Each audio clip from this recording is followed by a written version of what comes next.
Druidule, bagă pe aia tu. Ba. Atât! Hai da!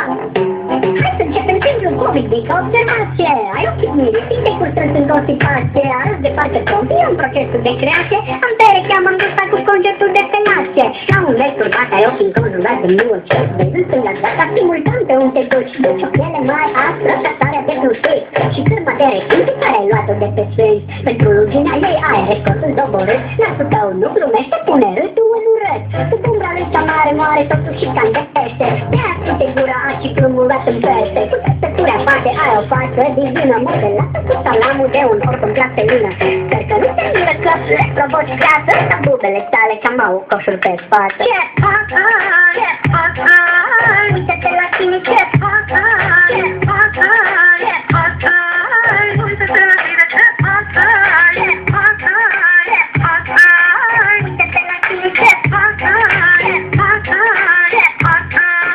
uite-te la tine, ce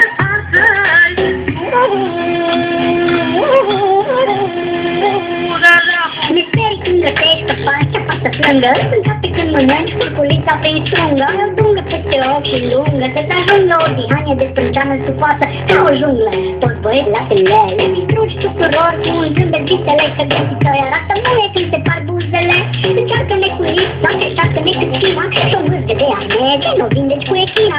Ce te poate să ai nimeni, nu poate știe, te poate să faci zilnic cât e o zooplastie. Din mușchiul zigomatic faci mimici animale și pozele cu spine anticoncepționale. Apropo de medicină, când te vede bine clar, îți faci controlele la medicul veterinar. Ce uite-te la tine, ce uite-te la tine, ce